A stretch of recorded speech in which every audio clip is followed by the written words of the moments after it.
Hello and welcome to Smiling Souls. This is Stephanie Keenan Ray and Wendy T. What's going on? Hey, it is a blustery day, Pooh. Yes, I agree. Got to hold on to Somebody's, Piglet. oh my gosh, hold on to Piglet. Don't open any umbrellas. One of the neighbors, like those big inflatable ornament things, just came bouncing across the field. And I'm like, where is that going to end up? Yeah, exactly. I don't know. So that's what's going on here. How about you? Yeah. It's gray and gloomy, and I had to take my real Christmas tree down today. And so the last night I was laying in bed going, I don't want to take my Christmas tree I down. know. I know. Yeah. So, but now that the ornaments are off of it and it will be leaving the house today, I'm kind of like, it's okay. Now we can go into the cleaning mode. Although I have decided that this Christmas tree is going to stay and become a Valentine's tree because I feel like we need some hearts in the world and love. Yes. And I'm going to try and find some shiny light ornaments. So we'll see what this tree evolves into, but it's staying. It's staying. Yes. Because I mentioned it last night and my husband did not completely balk. So I said, okay, that's good. A good sign. It's a good sign. He's okay with it. Yeah. Yeah. So, anything happening you want to tell the world about? Well, I'm just really excited about this new year, and I've got some really solid, easy breezy support for overwhelmed women whose nervous systems are shot. I've got a little treat. It's crap. I lost the thing. Focus, Wendy. If you're carrying too much, you don't have to do it alone. And so sign up for my newsletter because you get a weekly sanctuary dropped into your email box, a weekly sanctuary to get gentle support, grounding prompts, soul nourishing guidance. In addition to that, you get my ebook, 5 Signs You're Carrying Too Much and How to Come Back to Yourself. So I'm very, very excited about this. It feels good. It's supportive. That'll be in the show notes. I love that. Yeah, I'm super excited for the Creative Network's offerings this year. We've got our typical, the Creative Sanctuaries. We've got our master classes. You hosted our first one just yesterday, so that's very cool. And this year we are adding a few new things. So our friend Jess Robinson is going to lead a creative scribbler, supported scribblers, creative writing club workshop monthly, where you'll meet monthly and do she'll offer some writing prompts for those who don't consider themselves writers, who want to work that muscle, but she is a writer and an editor, so if you are working on something, she'll be able to like take you in a breakout and work through things, help you edit, that sort of thing. But it's really just an hour of support and sharing and just getting creative. And then I am going to lead a call, a storytelling call, where we will just do storytelling with prompts as well. And I'm super excited for that because, again, I want it to be light and fun and Absolutely. And just it's basically based off of the Moth storytelling, and I found a game that has little prompts and people tell the story. So I'm just going to utilize those cards as my prompts. Absolutely. And depending on who shows up, maybe we'll just stay a small group. Sometimes I will probably put people into breakouts and just give you the prompt and you can tell your stories to each other. And again, it's working that muscle. And I figure there's so many different reasons that this could be good. It could be helping people get those juices churning creatively, but also creatively being able to start working, telling your story for stages and things like that. It might not happen right in that moment, but it just gets you more comfortable just talking off the cuff and sharing stories. So that's the big thing that I'm bringing in. And am slowly booking the creative, like the creative playhouses where we just have somebody leading us in a creative activity. So that's going to be really fun too. So this month, well, by the time this airs, I don't know what'll be happening, but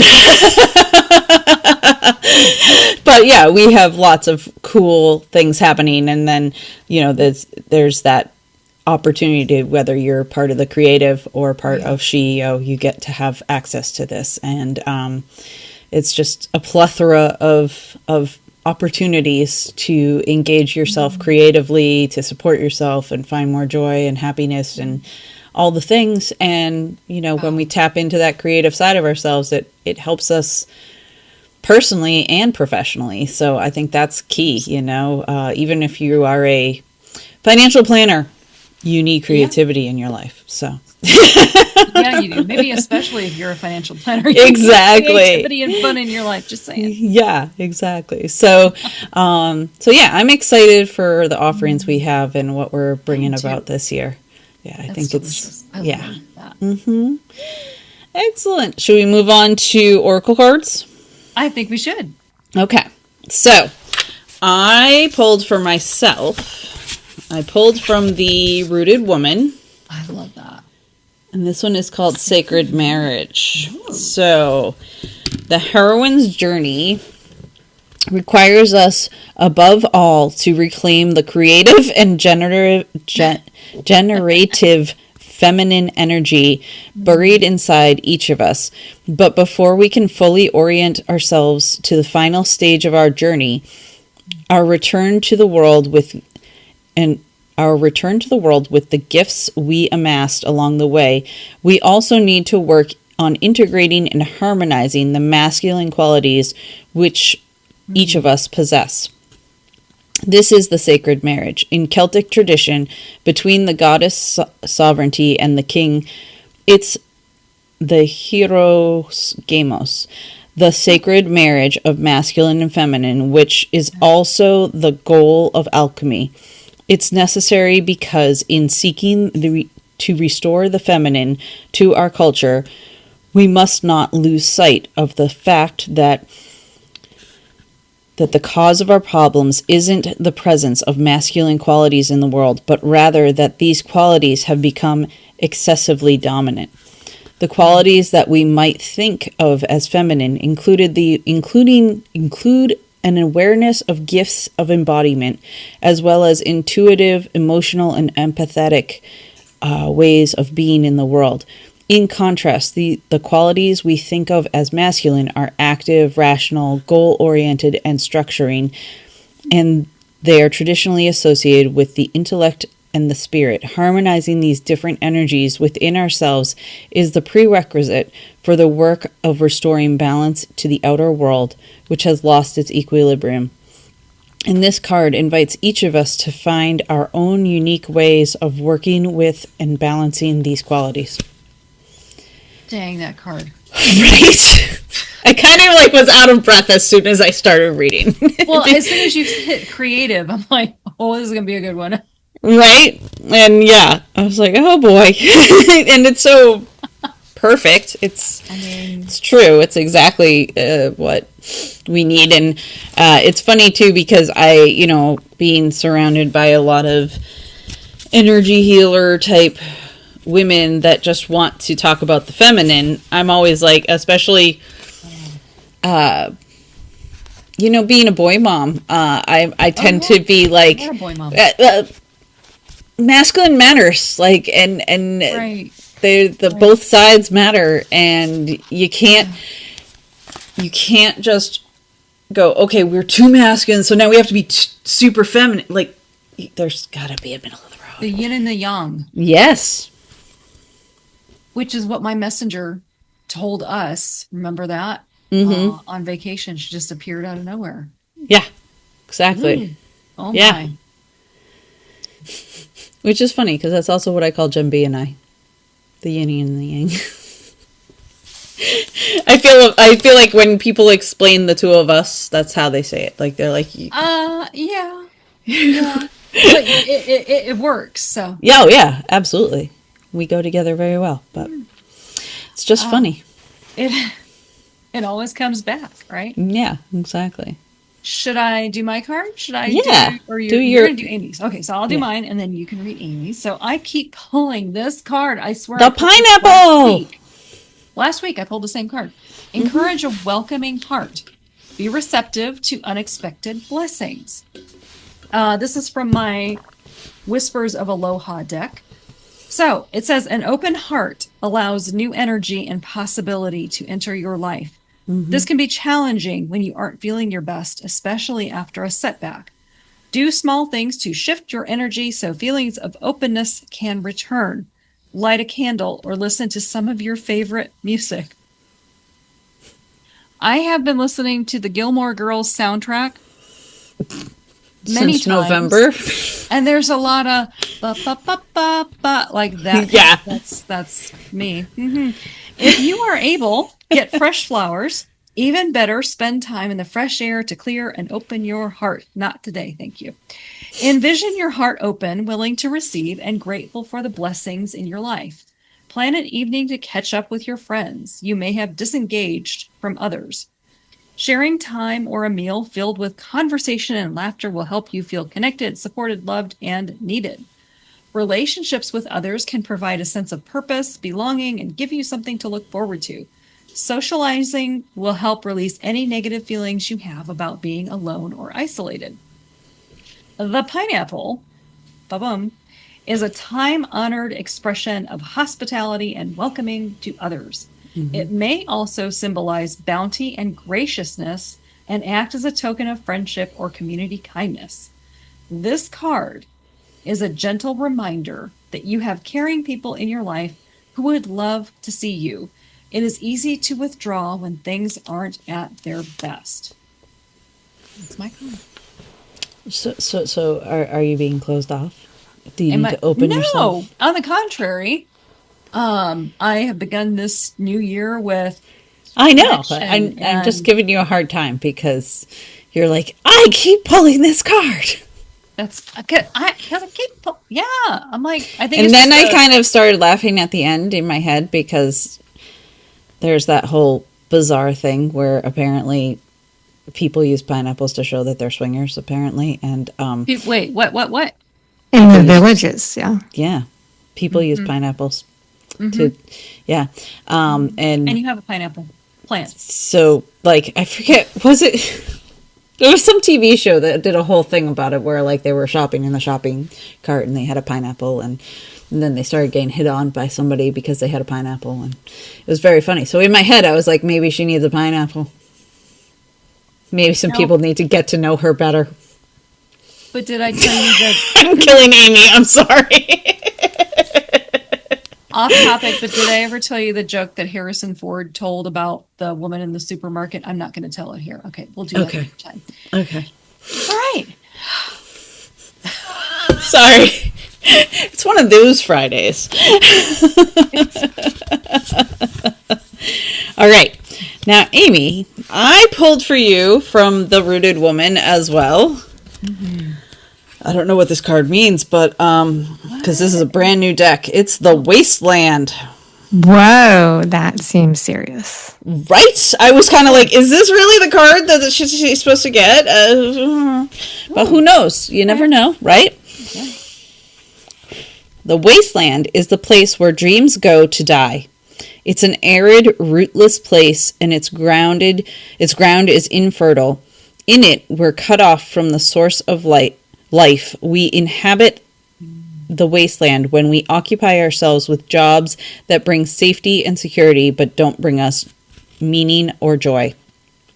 The wasteland is the place where we've allowed ourselves to become what we were never meant to be, where instead of following our own instincts, we'll spend most of our time trying to make other people happy, squeezing ourselves into glass slippers that were made for them, not us, and living from our heads rather than our hearts. The wasteland kills all that's alive and vibrant inside us. Living in the wasteland means that we're out of touch with the seasons and the cycles of the year, and with the natural world to which we've forgotten to belong. And when we lose our relationship with the land and the other the other than humans who inhabit it alongside us, then in the deepest sense, we lose ourselves too. Our exhaustion is bone deep, and we come to believe that we are alone. This card invites you to discern all the ways in which you might still have one foot in the wasteland today. How can you escape it, and what needs to change in your life? Dang. Wrong. It is a serious card. Yeah. I'm sorry. No. Does it resonate at all, or is it way off?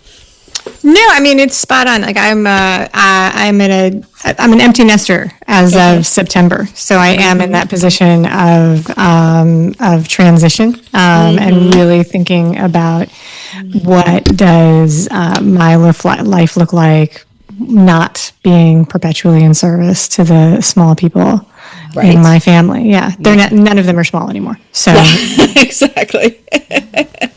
Okay. So so it's inviting it's you valid. to come back into the real world, right? Yeah, Into and it's your you know, world. right? And it's I mean, it's if you were to say how much of my time do I spend thinking about that exact topic, it's actually a lot. So it's like I don't feel like jabbed by the message so much as I'm like, yeah, that matches. That is where my work is right now. Good. Okay. Nice. Yeah. That tracks. All right. So it's just make it. But yeah, serious graphic and Right? heavy topic. I know. You guys got like love and light and feminine, and then it was like, Amy, get your crap together. Amy, get out of the wasteland. Come to the light. That's why you're here. Yes. That's why you're here. And speaking of being here, I get to introduce Amy. So Amy Stone is an author, coach, and creator of the Art of Imperfect Adulting. I love that. Where she champions adults navigating life's rich complexities, like empty nesting, may I add. Through her engaging interview-style podcast and vibrant online community, she empowers individuals to embrace non-linear life journeys and continuous personal growth. She's a mom, a stepmom, and a 7-time Ironman finisher, my goodness, who bakes sourdough bread. So does Stephanie. The sourdough bread thing, not the Ironman finish that I am aware of. And Amy combines lived experience with practical guidance to foster authentic personal development. So welcome to Smiling Souls, Amy Stone.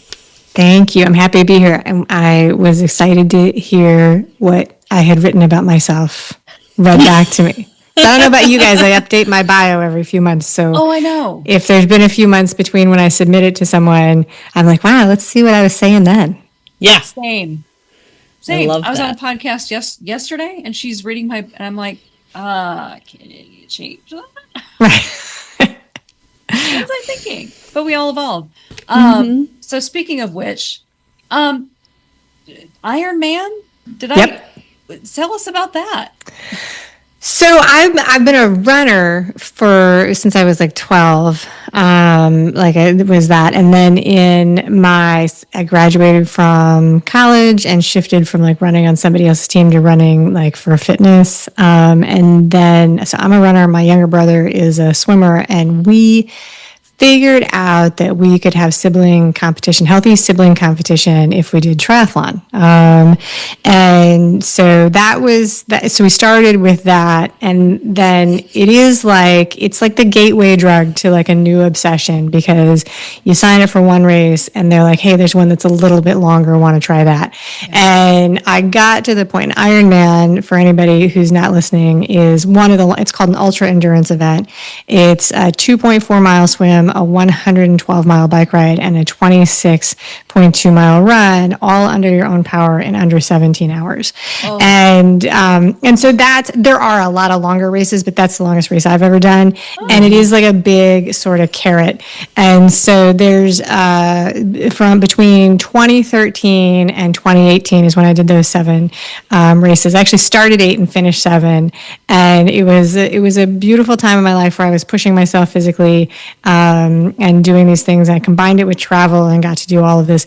But as you can imagine, it's an enormously time-intensive endeavor. And so I got to the point where I was like, yeah, I don't know how much more of this I have time for. I'm kind of tired. And the world respond. I was like, I'm going to take a year off. And that I was like, that was 2019. I was going to take a year off, and I was like, I'll get back to it in 2020. And the universe was like, psych, no, you won't. And so that was my retirement. Like I was like, oh, new hobbies. Here we go. New hobbies. Now we make bread. Yeah, exactly. Oh, that's so funny. I love that. Yeah. I like the healthy sibling rivalry. Like it was pretty good. It was pretty good. Yeah. We're competitive, my brother and I, so.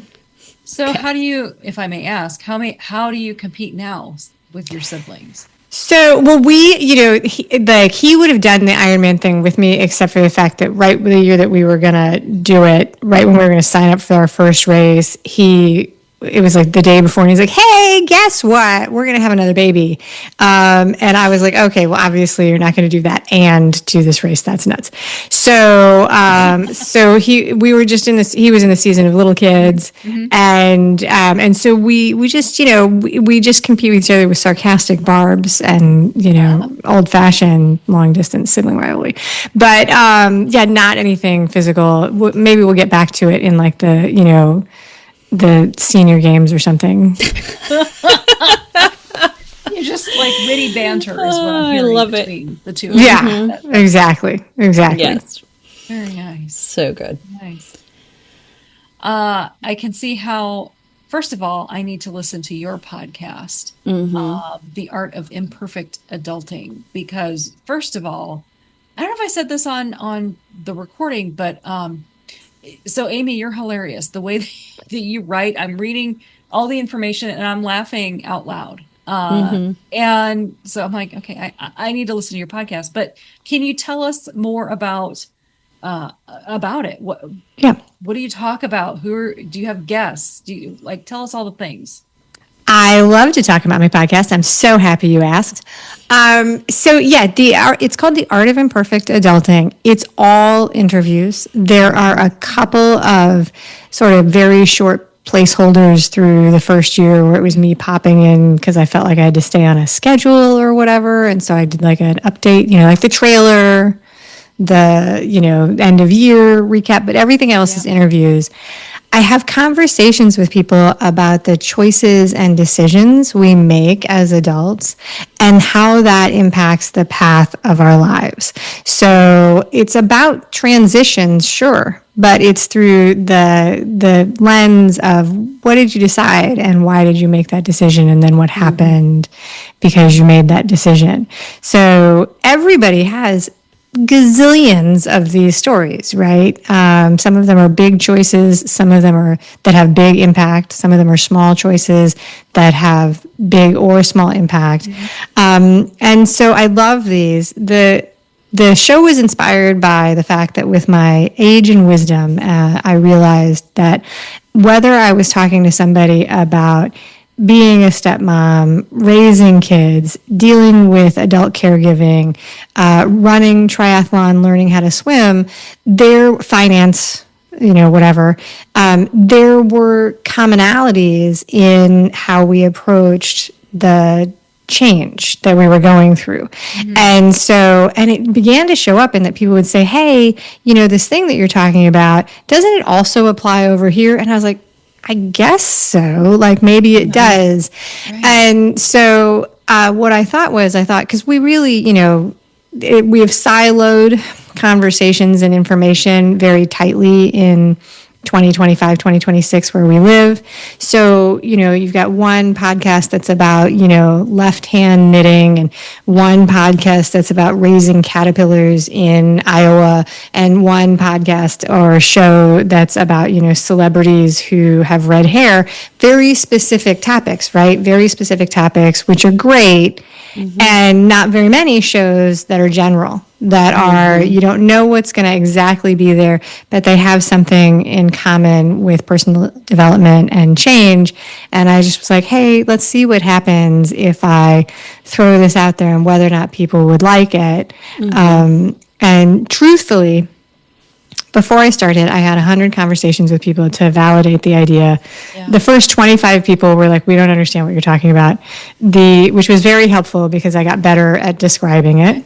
Right. And then once I figured out how to describe it a little bit better, the next 75 people, probably about half of them said, hey, we're not sure this is a good idea because, best practices is to pick a very tight niche or a vertical market and go with that. And because I'm stubborn, I was like, thank you, I'm going to try it anyway. Yeah.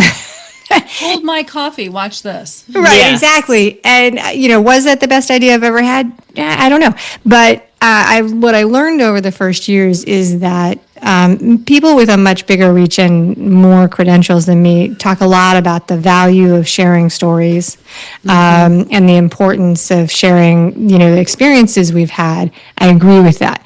And one of the things that the show is doing, because I'm not talking to celebrities, I'm not talking to gurus, and it took me a full year to figure out how to describe this, but I'm working to elevate those voices of experience because there's a very big difference between the advice we get from a person who is trained academically or trained professionally to tell us how something's going to happen. It's not that those things are not important. I very much want my surgeons and my pilots to be professionally trained. Going to just throw that right out there, right?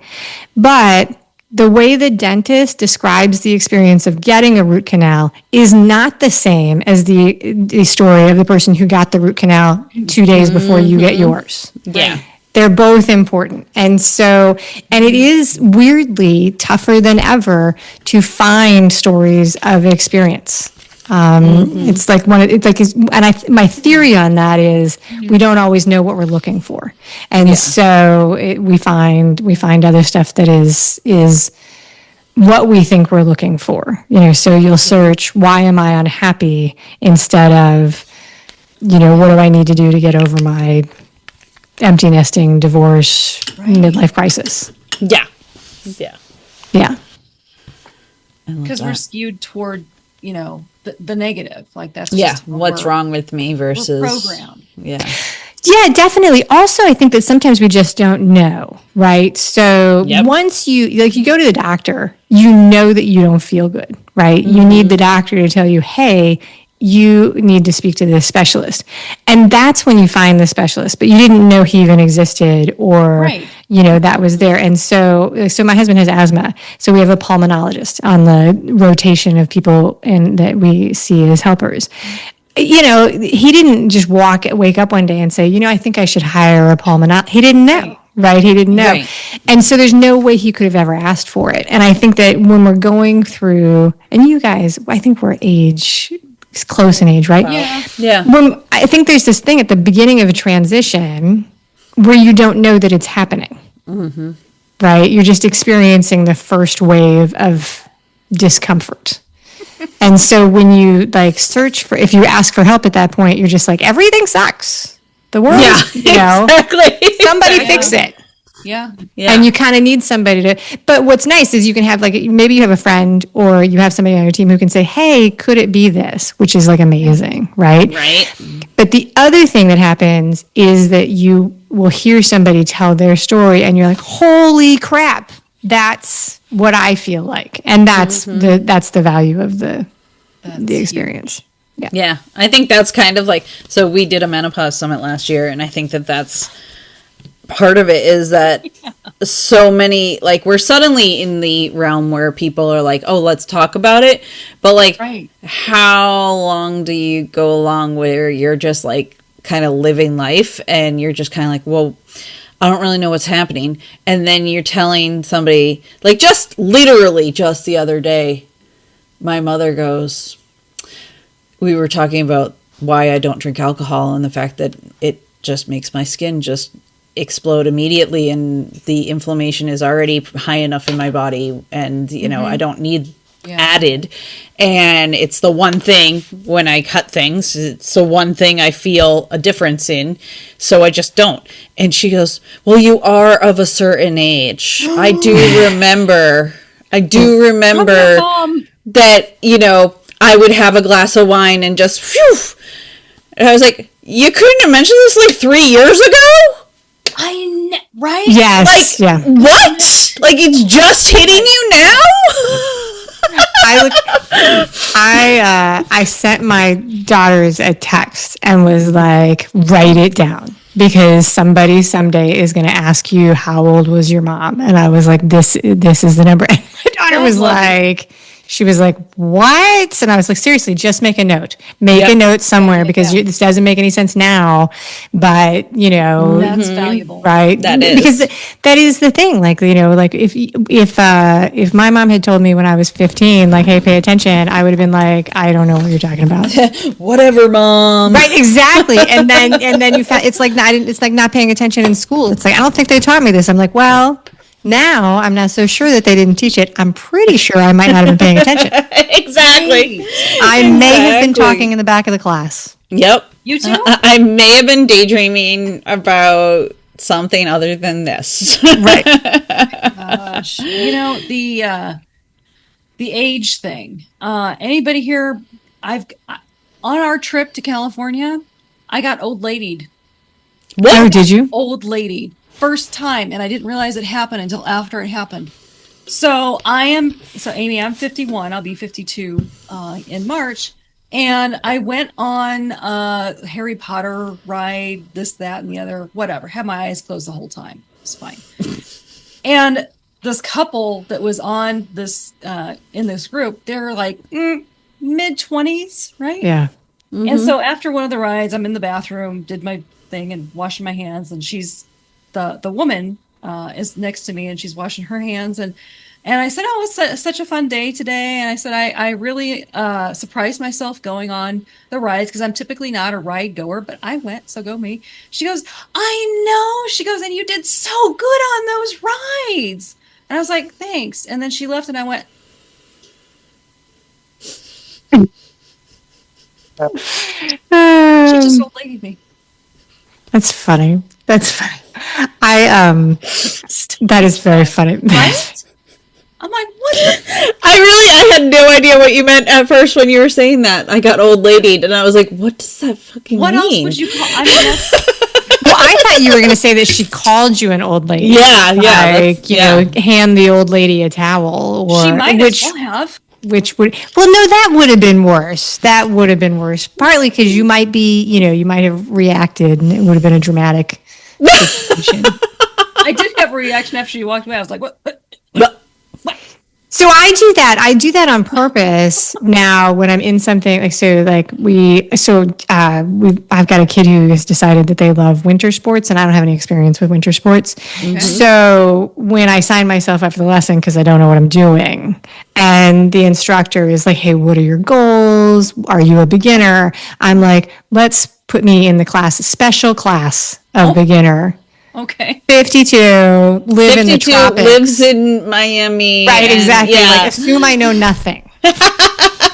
Assume I know nothing. I'm a 3-year-old in a 52-year-old body where it comes from experience. And, because it's like, just don't assume. Don't assume I know how to step in. Don't assume I know anything's called. Don't assume I have any concept.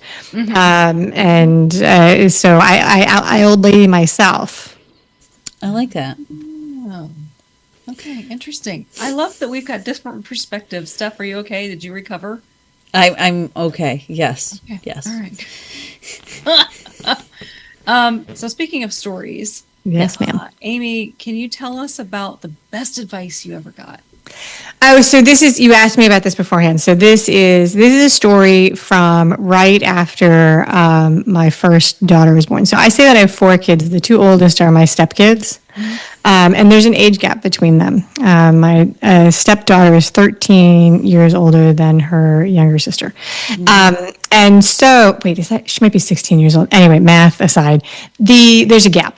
And so you would think, I had the false impression that I was more ready to be a parent when the third kid was born than maybe I might have been.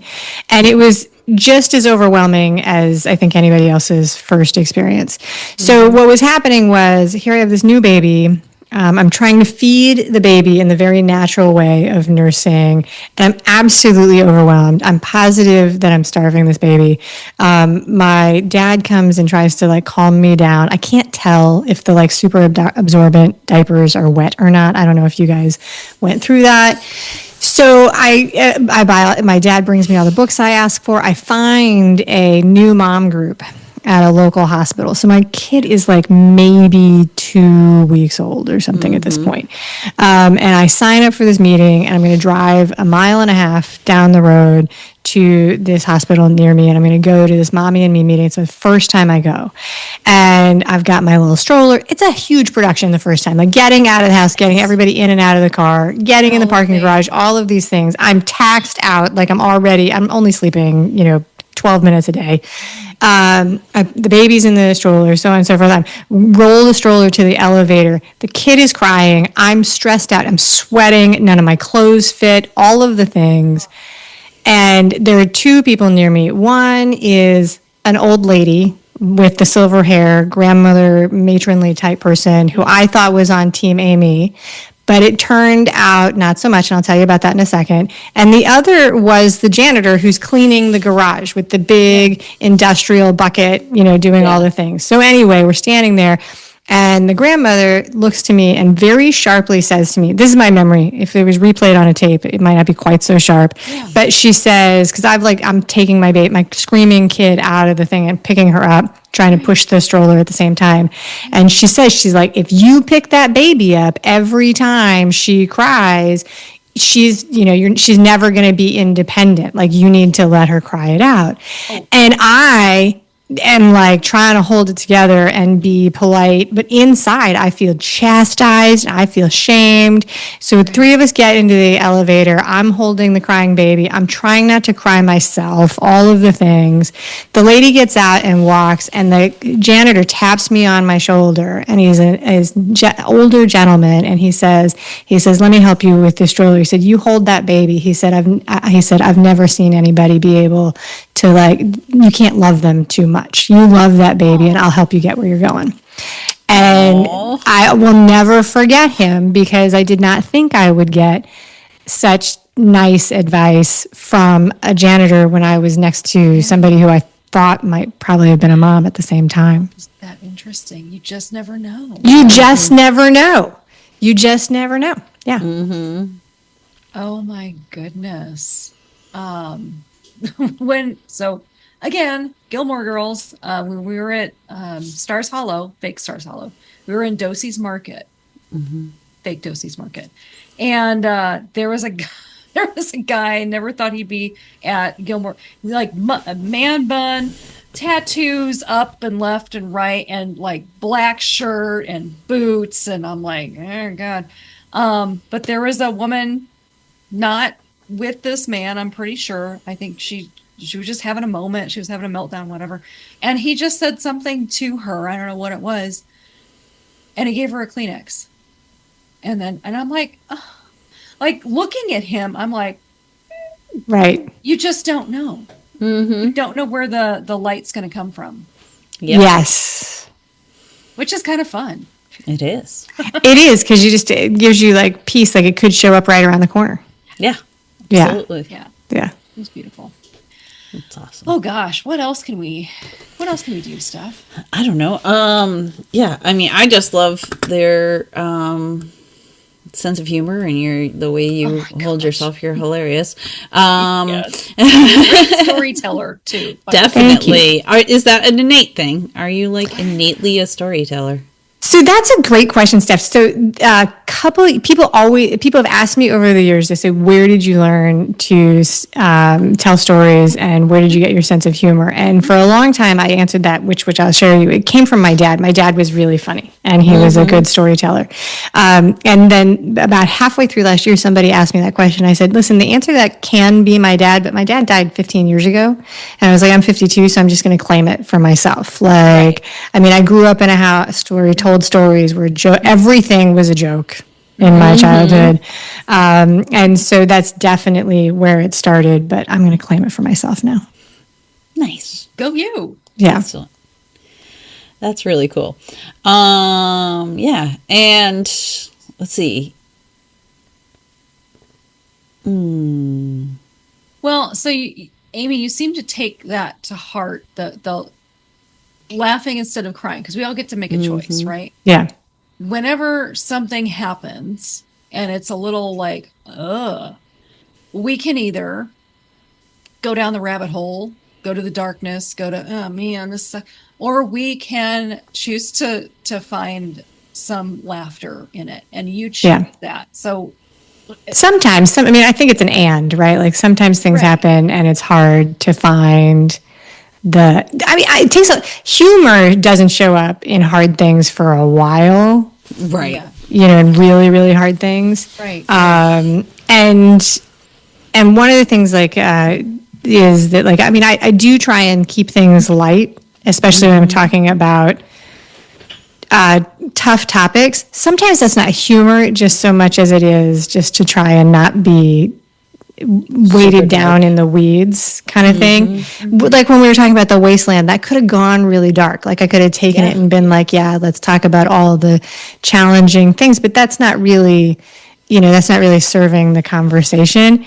Correct. But on the other hand, if you find me at 1:00 in the morning in a bout of insomnia, I am going to be probably down that rabbit hole like, oh gosh, what am I going to do? You know? Yeah. So it's both, they're both there. And some of it's there. One of the things with the humor, sometimes people will poke at the humor and with the whole laugh or cry kind of thing.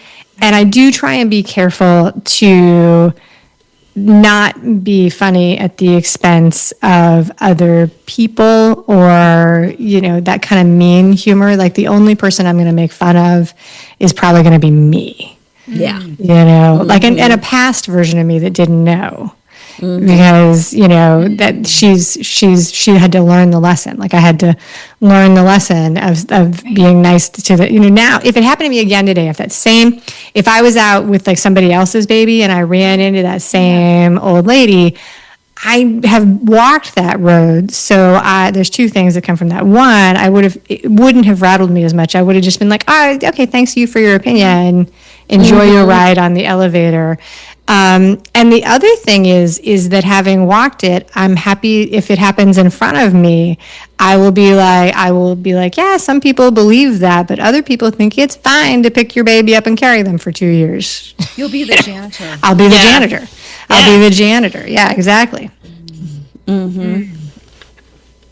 That's glorious. I love that. Yeah, because I mean, imagine if he hadn't been there and I had like walked all that way and just carried that for it. Which I mean, there's, there's I take that to be that I was lucky that he was there, and yep.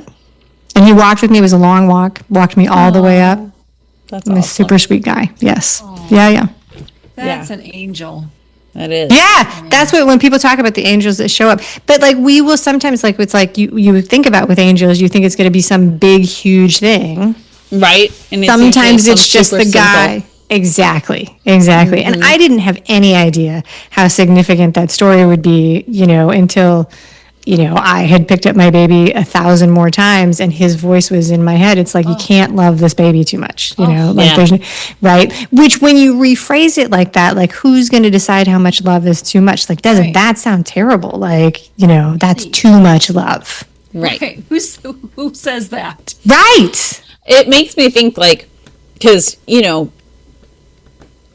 as people get older, they just say it's kind of like children. Culture. They say the darndest things. Old ladies say the darndest things. Like some do. And some do. And some it's like just there's sometimes the perspective that comes out, and I'm kind of curious what our perspective when we're that age is going to be, because it's under a new filter, right? So, and then you remove the filter and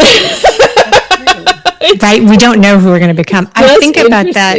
Yeah, I think about that when I'm on the airplane, and some people get really crabby about crying kids, right? Because nobody likes. I have a million children. I've traveled. Right, exactly. Nobody enjoys that, right? But I mean, the world would have to be on fire for me to like get involved and do anything other than help somebody with a crying baby, right? Right? And when I see people who are grandparently aged, I always wonder, I'm like, okay, so were you always like that? Did you maybe not have kids? I have no idea. Or is there a switch that flips where we forget what it's like to have to deal with it? Ooh. I don't know. I mean, I think there are some that I think a switches.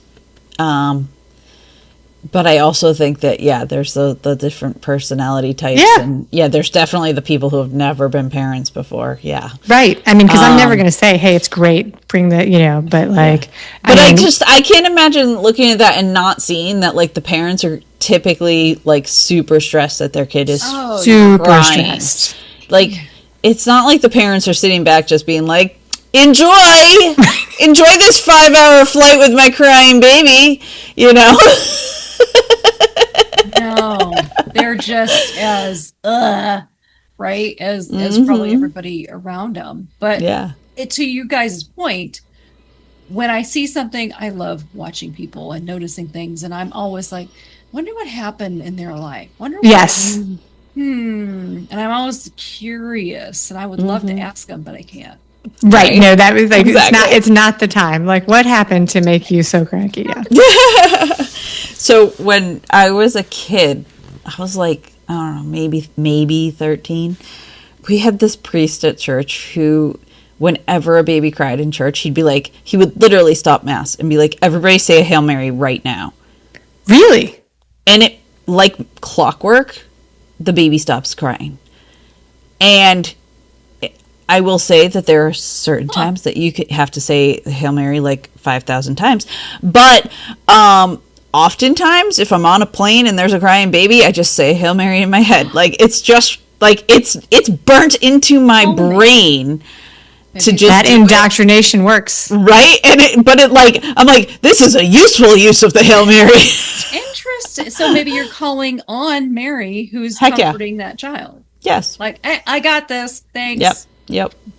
No, that is very cool. But it would get the baby's attention, right? If 100 people all start like saying the same thing. Now you get 100 people saying you're really calling in that spirit.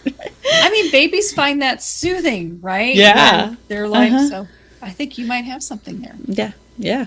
So you just got to get the whole plane lined up. And everybody did it in their head, even in church. We didn't say it out loud. Oh, it wasn't out loud. No, but still. That's even more. I totally misunderstood that. I thought that everybody was doing it together, and it got the baby's attention. No. That's wild. No, Isn't that wild? Mary's attention. Yes. It got Mary's attention. I got this.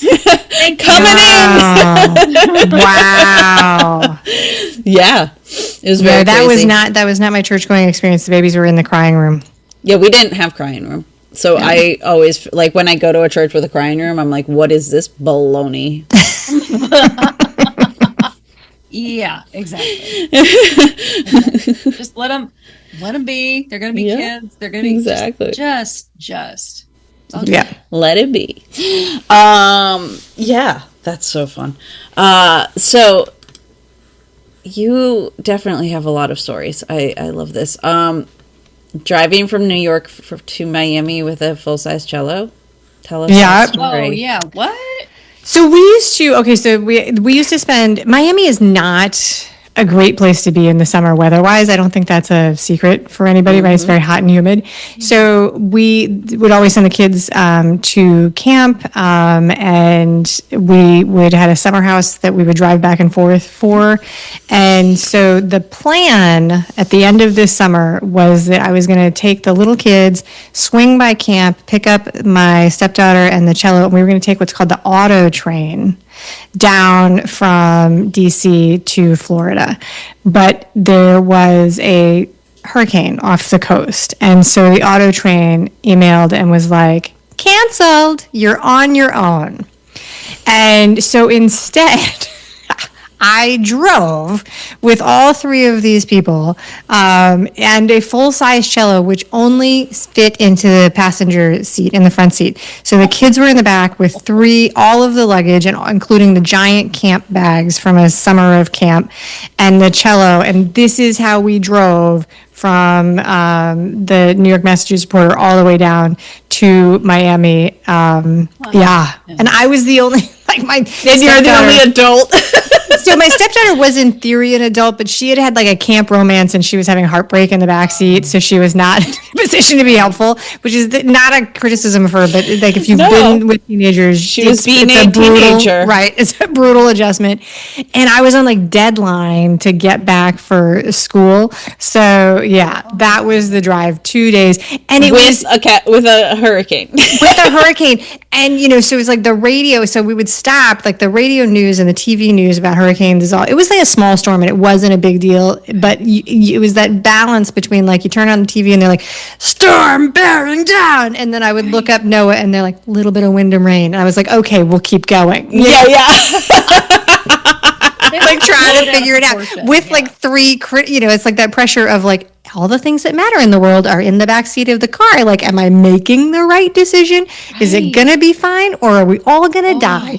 And it all worked out. But it is, and you know, just totally like every time I turned my head, there's a giant cello, bright red, you know, plexiglass full size cello case in the passenger seat of the car. I love it.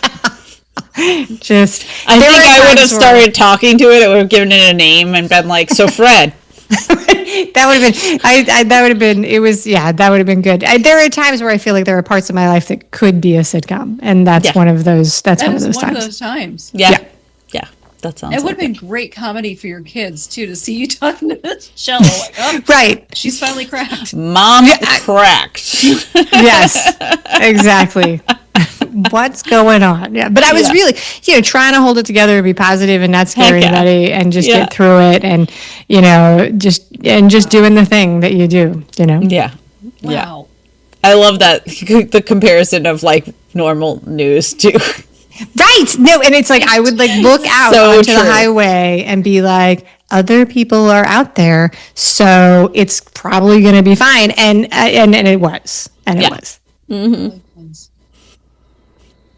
Too funny. Weathercasters, like, take it down a notch, just saying. Yeah, no, and there's a comedian who, what is his name? I forget his name. But he tells it, he's funny. He's like, don't send the weather people out into the... we don't need to see that. Jim Cantori out in like a category 10, and he's like barely hanging on to the pole. Oh, yeah. Maybe well, he's... Let him go inside. Exactly.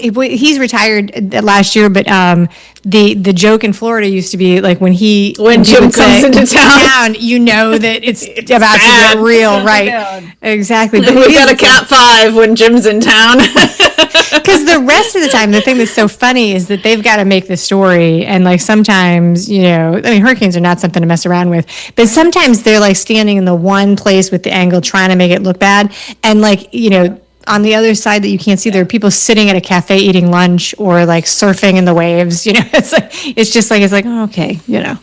Yeah. Wow. So funny. Yeah. All right. Actually, one other story I want to hear. Okay. About finding your support animal for one of your kids. Oh, yeah. Oh, the support hedgehog, the emotional support hedgehog. Support hedgehog.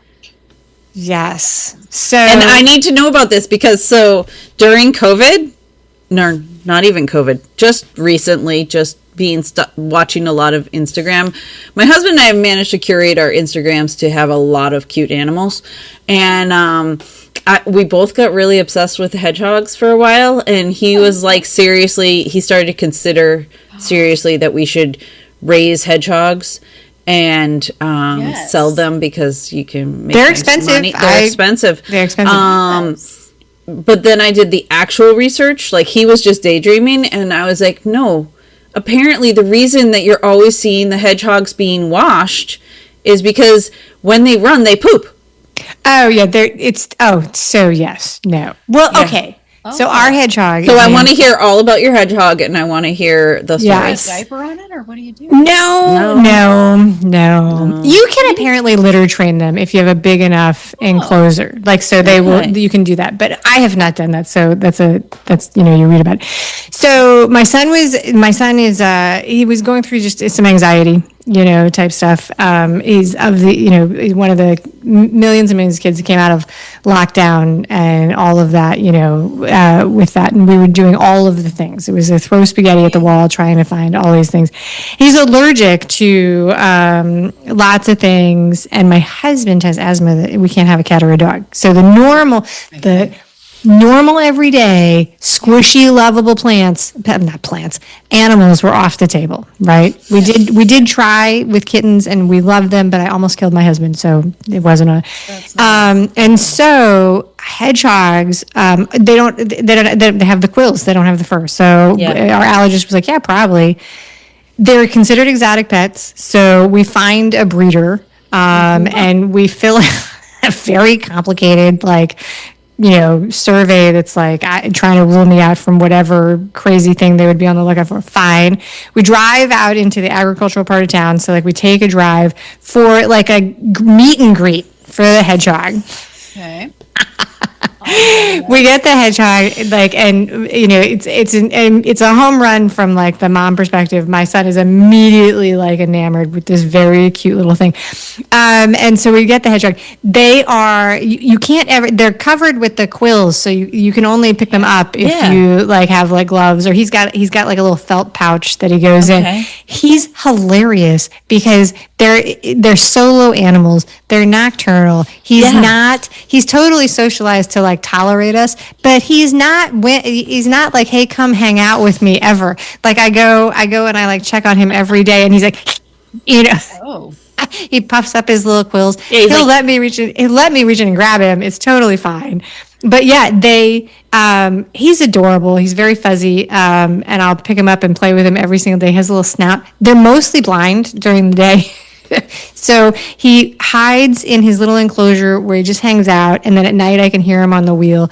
But they have surprisingly gigantic poops, which is bizarre. Ew. And, just annoying in terms of a keep the cage clean kind of thing. So the wheel that he runs on, I clean it every other day or so, but it's dude, why do you do this to yourself? And so sorry. You're right. I've got a vision of shit falling off this wheel. I'm not watching it because he does it at night while I'm sleeping. So the beauty of that is that in my brain, for having watched so many Instagram reels, it never dawned on me that people put their hedgehog in a crate. In a cage. Yeah. Which is stupid of me because I've owned only a gazillion bunnies in my lifetime. And I am not a full-on free-range bunny owner like one of my friends was, but they had cages. They go in their cage and they do the thing. So it makes sense that at least he'd be spinning on his wheel pooping instead of running through the house pooping. Yeah, no, and was the immediate thought in my brain was he would do that. Poop? So he would do that, but he has to be warm. So he's got the heat lamps, the reptile lamps, and because he is so funny because if you take him out and you hold him, he rolls up in his little thing and sticks his quills out, right? But if I give him a little toilet paper thing, the tube, right? He sticks his snout in it. And then he's like a kid playing hide and seek where he's they covered their eyes and they think you can't see them. Maybe. Yeah. He gets so bold as soon as he has his snout in there. He's running around on the floor or wherever he is. No, he's charging full hedgehog speed forward because and I'm like, this makes no sense. Of course he has the brain the size of a miniature thing. He doesn't have a lot of intellectual power in there. But bigger than his brain. He's so funny. He's so very, very funny. And is it the funniness that makes him a great support animal for your child? He just sits he'll sit in the little pouch just right on his lap and hang out. So he's warm and he breathes and he's fun. So yeah. So that's awesome. But he's awesome. It was very good. Yes, the emotion. It is a little bit of a joke, the thing about the emotional support hedgehog, because he can't hold him and squish him the way you would a puppy. Yeah. It is. It's like having an emotional, what is it? An emotional sport like alligator, or velociraptor. Right. That's the joke. Velociraptor. I'm here to check in with my emotional sport velociraptor for my plate. I love that. They're not allowed everywhere. Like, so, Yeah, like I've they're heard not that. allowed. Yeah. So he got a fungal infection. I had to find a vet, which was which was hilarious. I was like calling like all of the, I was like, hey, how about hedgehogs? They're like, no. Next. How about hedgehogs? And finally we found one. They were very nice. That's great. That is so funny, though. What's the hedgehog's name? Dr. Gonzo from the character in Fear and Loathing in Las Vegas. Nice. As opposed to the Muppet Gonzo. Right. Who's just a weirdo. I love him though too. Love him. Yeah, yeah. Oh, too fun. This has been great. Is there anything you wish to share with the audience? Yes. Like, is there Anything anything going coming up? on that you want to share?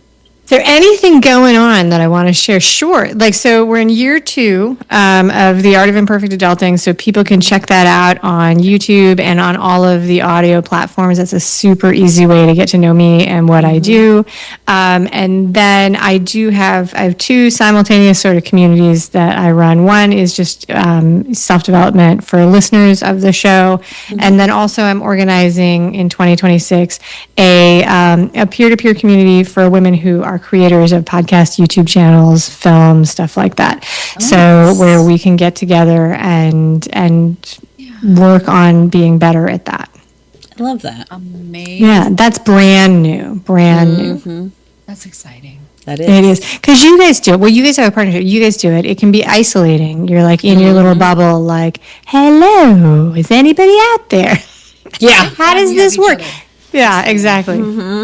Yeah. Exactly. And then you something doesn't work or you're trying to figure out how to do something. It's like, who do I ask? Right. Who do I ask and how do I figure it out? Yeah. Yes, we've done a lot of figuring out on our own type things and growing on our own. So it's you get the occasional person who will help you with certain things, but it's very it can be Very isolating. Creating a community where we can support each other and help each other is great. I think, because it's like, I think that there are lots of communities for everything. So, but, and this is not the Amy will teach you how to do things community. And that's why I say peer to peer. And so, but yeah, it's like if we want to have a world where more women are creating things and putting their voice out there, the concept of having a supportive community that is for women by women should exist. And you were talking earlier about the whole male-female energy thing, which is an interesting conversation. And I'd love to be able to say that within the world of broadcasting creation, the men who have been in charge since it was created would open doors for women. Sometimes they do. Yeah. Sometimes they do. But the other side of that is we can't count on that. No.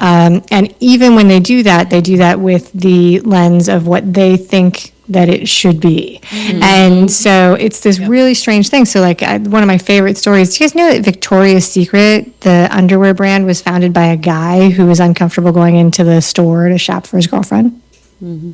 Which I take that out and I'm like, no wonder the underwear doesn't fit anybody. Like it was like, right? Like it's like such a weird thing. So, so it's not, if we separate the way people do things, it's like, oh, well, men are action takers and women are not. That's a bunch of bullshit. Sorry, I don't know if I'm allowed to say that. You're allowed to say that. Okay, so women take action just like everybody else. Yep. And so there is sometimes the benefit of creating the knitting circle where there's space to allow those voices to come in, and then hopefully building like an architecture that people can succeed with. So sure, we can figure this stuff out on our own, but wouldn't it be easier if there was somebody to ask?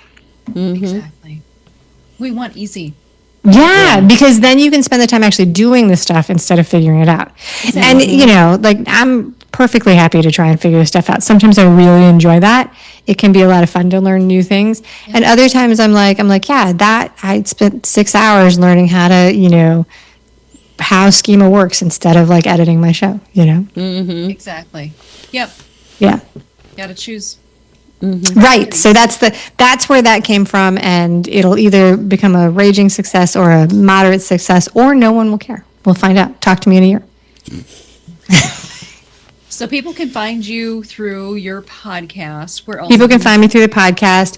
Imperfectadulting.com is the website. It's all over social media, so people can find that there. The place I actually give out information about what I'm doing is always through the email. So like there's some stuff on social media. I try and be on all of the channels, but like what I'm doing and how to actually reach me, that's always in the email. I'm like join the email list, sign up. I don't post offers and things like that on social media because truthfully, it's just not the way my mind works, because it's like, that's like, it's there and it's gone, and you have to go chase it up and take it down. Oh my, I don't have the patience.